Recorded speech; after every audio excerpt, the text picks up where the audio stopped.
Il y a quelque chose que tu portes depuis longtemps. Quelque chose que tu n'as jamais dit à voix haute, pas à ta famille, pas à tes amis, pas même à toi-même dans le miroir. C'est cette sensation, sourde, persistante, presque impossible à nommer, que tu n'es pas fait pour cette vie ordinaire, que tu vois les choses différemment, que tu ressens ce que les autres ne ressentent pas, que tu portes quelque chose de plus grand que toi et que ça t'écrase parfois autant que ça t'élève. Et puis, il y a cette voix, pas une voix extérieure, une voix intérieure, calme, profonde, qui revient encore et encore dans tes moments de silence. Tu es appelé. Peut-être que tu t'es battu contre cette idée. Peut-être que tu t'es dit que c'était de l'orgueil, que tu n'étais pas assez bien, pas assez propre, pas assez fort pour être choisi par quoi que ce soit ou qui que ce soit.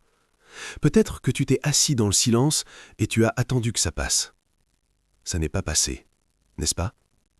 Parce que quand Dieu pose sa main sur quelqu'un, il ne la retire pas. Il attend. Il est patient. Il sait que tu as besoin de temps pour comprendre ce que toi, tu n'as pas encore les mots pour formuler. Et aujourd'hui, pas demain, pas dans une semaine, aujourd'hui, tu es ici. Tu regardes cette vidéo. Ce n'est pas un hasard. Tu peux appeler ça coïncidence si tu veux. Moi, je t'appelle parce que tu es vraiment quelqu'un qui a été conduit jusqu'ici. Cet espace a été créé pour toi. Pas pour la masse, pour toi, celui ou celle qui se sent à part, incompris, différent, celui ou celle qui cherche Dieu non pas dans les formules creuses, mais dans la profondeur, dans le feu, dans le vrai. Tu es vu, tu es connu, tu es choisi. Avant d'aller plus loin, et ce que tu vas découvrir dans cette vidéo va littéralement changer la façon dont tu te perçois et dont tu perçois ton appel, j'ai besoin de te demander quelque chose. Abonne-toi. Pas pour moi, pour toi. Parce que ce que tu vas recevoir ici, semaine après semaine, c'est du carburant pour ton âme. C'est fait pour ceux qui veulent aller plus loin, plus haut, plus profond dans leur relation avec Dieu. Si tu es là, c'est parce que tu en fais partie. Alors appuie sur ce bouton maintenant avant d'oublier, et laisse cet espace devenir ton espace. Écris « Je suis prêt » dans les commentaires « Right now ». Dis à Dieu et à l'univers que tu es prêt à recevoir ce qui t'est destiné. Ce simple acte, ce simple mot tapé sur ton écran peut être le premier pas d'un changement qui va renverser tout ce que tu croyais savoir sur toi-même. Maintenant, rentrons dans le vif du sujet. Parce que quelqu'un comme toi, a parlé, a osé dire ce qu'il portait. Et ça a tout changé. C'était un matin ordinaire, rien de spectaculaire, pas de signe du ciel, pas de vision, pas d'ange debout dans le coin de la pièce, juste un réveil, une lumière grise qui filtrait à travers les rideaux et cette même sensation dans la poitrine, cette pression familière qui était là depuis des mois, des années peut-être, qu'on apprend à porter comme on porte un sac trop lourd, en se penchant légèrement en avant, en respirant un peu moins librement, en faisant semblant que ça va. Et ce matin-là, cette personne, appelons-la parce qu'elle était, un chosen one qui ne savait pas encore qu'il l'était, a fait quelque chose qu'elle n'avait jamais fait. Elle a parlé. Pas à quelqu'un dans la pièce, il n'y avait personne, pas dans un groupe de prière, pas avec un pasteur. Seul, dans l'obscurité de sa chambre, à voix basse, presque honteux de ce qu'il allait dire, comme si articuler les mots à voix haute allait les rendre trop réels, trop grands, trop impossibles. Et il a dit « Dieu, je ne comprends pas ce que tu veux de moi, mais je suis là, et je t'écoute. » 8 mots seulement. Et le plafond ne s'est pas ouvert, la pièce n'a pas tremblé, il n'y a pas eu de tonnerre, pas de larmes soudaines, pas de révélation immédiate venue illuminer toute sa vie en un instant. Mais quelque chose a bougé. Quelque chose de subtil, de profond, comme quand une serrure que tu n'avais pas vue depuis des années commence à tourner, lentement, avec résistance, mais elle tourne. Ce moment-là, c'est le déclencheur. C'est toujours ainsi que ça commence avec les Chosen Ones, pas dans l'éclat, pas dans le spectaculaire, dans le chuchotement, dans la rendition silencieuse, dans le courage discret de dire la vérité à Dieu sur ce qu'on ressent, même quand on ne sait pas encore le formuler.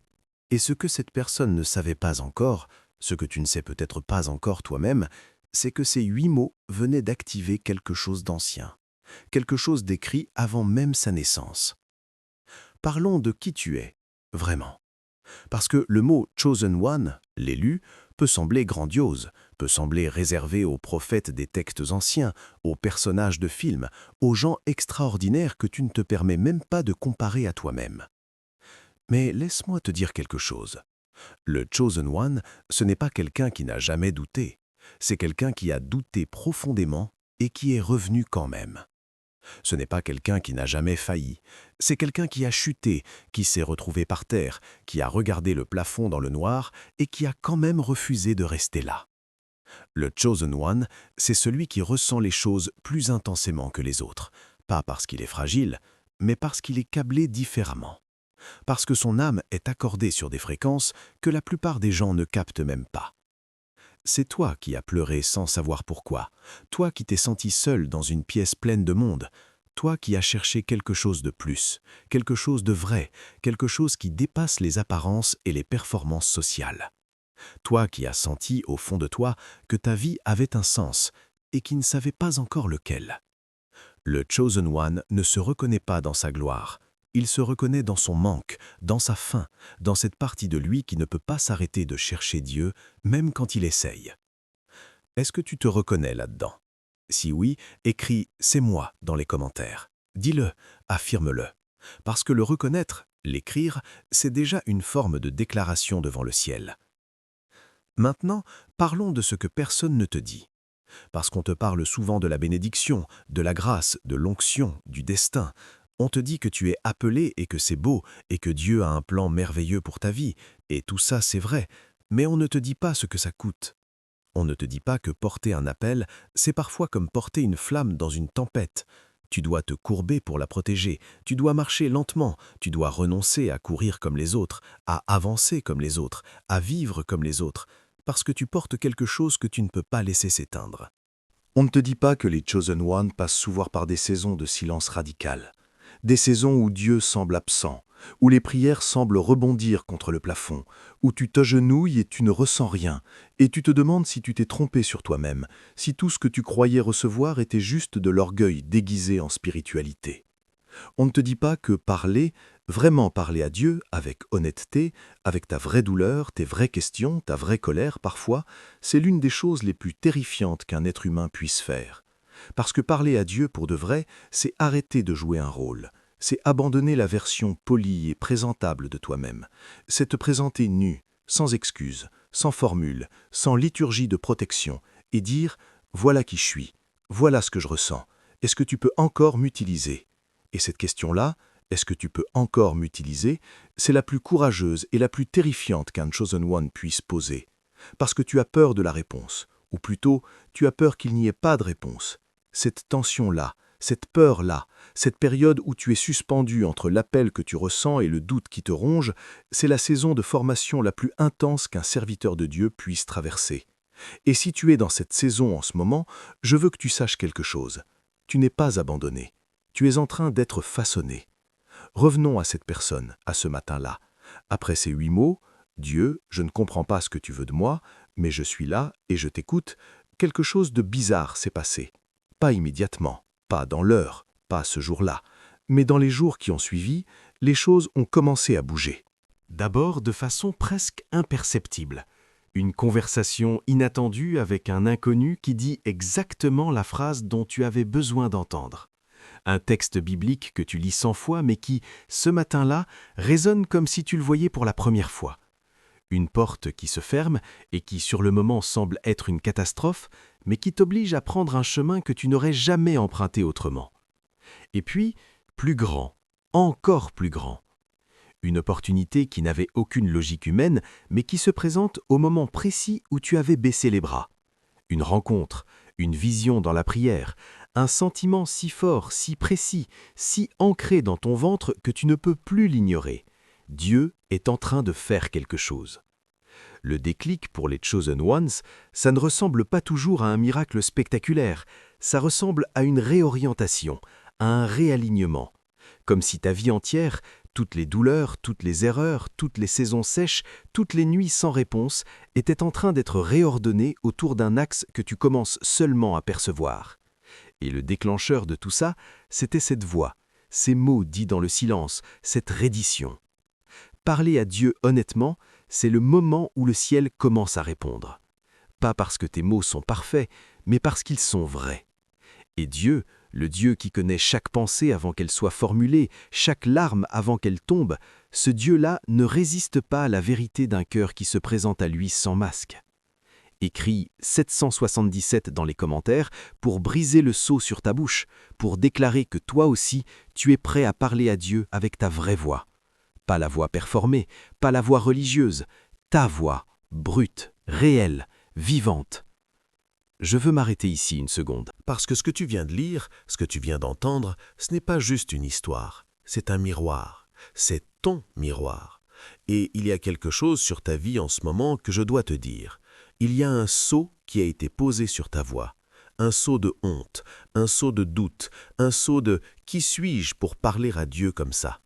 Un sceau posé par des expériences passées, par des paroles reçues dans l'enfance, par des prières qui semblaient ne pas aboutir, par des désillusions spirituelles qui t'ont appris, sans que tu t'en rendes compte, à te taire. Et ce sceau-là, ce silence imposé, c'est exactement ce que l'ennemi veut maintenir sur toi. Parce qu'un chosen man qui ne parle pas est un chosen one qui n'avance pas. Mais aujourd'hui, dans cet espace, quelque chose peut changer.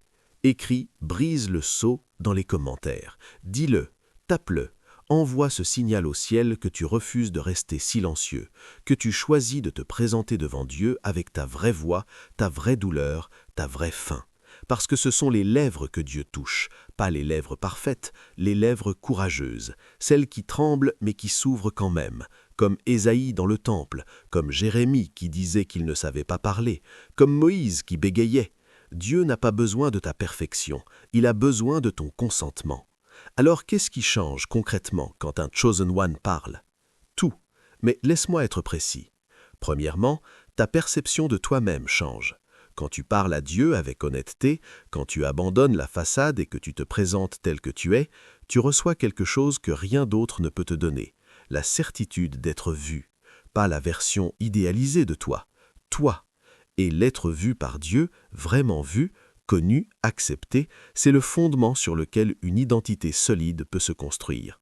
Plus tu te caches, plus tu doutes, plus tu te montres à Dieu, plus tu te connais. Deuxièmement, tes décisions changent. Les chosen ones qui ont appris à parler à Dieu prennent des décisions différentes. Pas parce qu'ils reçoivent forcément une voix audible ou une vision spectaculaire, mais parce qu'ils ont développé une sensibilité intérieure. Une sorte de boussole spirituelle qui se calibre dans la communion. Ils savent dire non à ce qui n'est pas pour eux. Ils savent attendre. Ils savent avancer, même sans voir. Troisièmement, tes relations changent. Quand tu commences à porter ton appel ouvertement, quand tu cesses de le dissimuler par peur du jugement, tu commences à attirer les bonnes personnes. Ceux qui sont sur la même fréquence, ceux qui peuvent voir ce que tu portes et le soutenir au lieu de le diminuer. Et quatrièmement, et c'est peut-être le changement le plus profond, ta souffrance trouve un sens. Toutes les saisons sèches, toutes les nuits sans réponse, tous les moments où tu t'es senti abandonné, ils ne disparaissent pas, mais ils se réordonnent. Ils deviennent du matériau, du carburant, de la profondeur. Les chosen ones les plus puissants sont ceux qui ont souffert le plus profondément et qui ont laissé cette souffrance les former plutôt que les détruire. Ta douleur n'était pas une erreur, c'était une préparation. Je veux te parler d'une image. Imagine que Dieu, depuis avant ta naissance, a préparé une enveloppe pour toi. Dans cette enveloppe, il y a ton appel, ta mission, les détails de ce que tu es venu faire sur cette terre, les personnes que tu dois toucher, les mots que tu dois dire, les portes qui vont s'ouvrir, les grâces qui t'ont été réservées. Cette enveloppe existe, elle a ton nom dessus. Elle n'a jamais été donnée à quelqu'un d'autre, parce que ce que tu portes est unique, irremplaçable, non transférable. Mais il y a une condition pour la recevoir. Tu dois t'approcher. Pas parfait, pas guéri de tout, pas libéré de toutes tes chaînes, juste approcher. Tendre la main, dire « je suis là ». Tape « je reçois » dans les commentaires. Dis au ciel que tu tends la main, que tu es prêt à recevoir ce qui t'a été réservé avant même que tu existais. Que tu ne vas plus fuir ton appel, ne plus minimiser ce que tu portes, ne plus te laisser convaincre que tu n'es pas assez. Tu es assez. Tu as toujours été assez. La question n'a jamais été « est-ce que tu es qualifié ?» La question a toujours été « est-ce que tu es disponible ?» Et ta présence ici, maintenant, dans cet espace, c'est ta réponse. Je veux finir par ce que j'aurais voulu qu'on me dise à moi, dans ma saison la plus sombre, dans mon silence le plus lourd. Tu es vu.